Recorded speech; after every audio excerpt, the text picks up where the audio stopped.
नमस्कार मंडळी, श्री स्वामी समर्थ. कशा आहात सर्वजण? मजेत ना?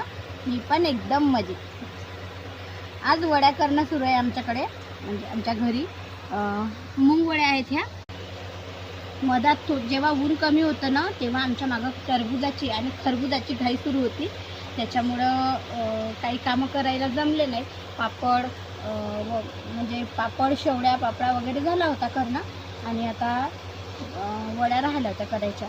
तर आज दिवस निघाला वड्या करायच्या. माझ्या आईकडे माहिती आहे का, पौष महिन्यात म्हणजे थंडी जेव्हा राहते ना, तेव्हाच वड्या करतात, आणि त्या खायला पण टेस्टी लागतात, आणि त्याचा कलर पण खूप, म्हणजे आता जसं ही उन्हाळ्यात उन्हामुळे ना हे मुगाची डाळ पांढुरकी होऊन जाते, हे वड्या पण पांढुरक्या होतात.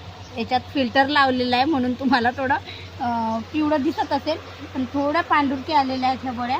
आणि हिवाळ्यात जर केल्या तर त्या छान पिवळ्या आणि खायला पण खूप रुचकर लागतात. पण आता तेव्हा शेताचीच गडबड चालू राहते, करणं होत नाही. शेतातले कामं थोडे कमी झाले, तर आता हे असे उन्हाळ्यातले जे कामं राहतात करायचे ते करणं लावले. काही झाले होते, काही राहिले होते, वड्याच राहिल्या होत्या, तर त्या आजपासून सुरुवात करता. तुम्ही पण अशाच करता की याच्यापेक्षा बारीक वड्या टाकता की याच्यापेक्षा जाड वड्या करता, ते मला कमेंट करून नक्की सांगा.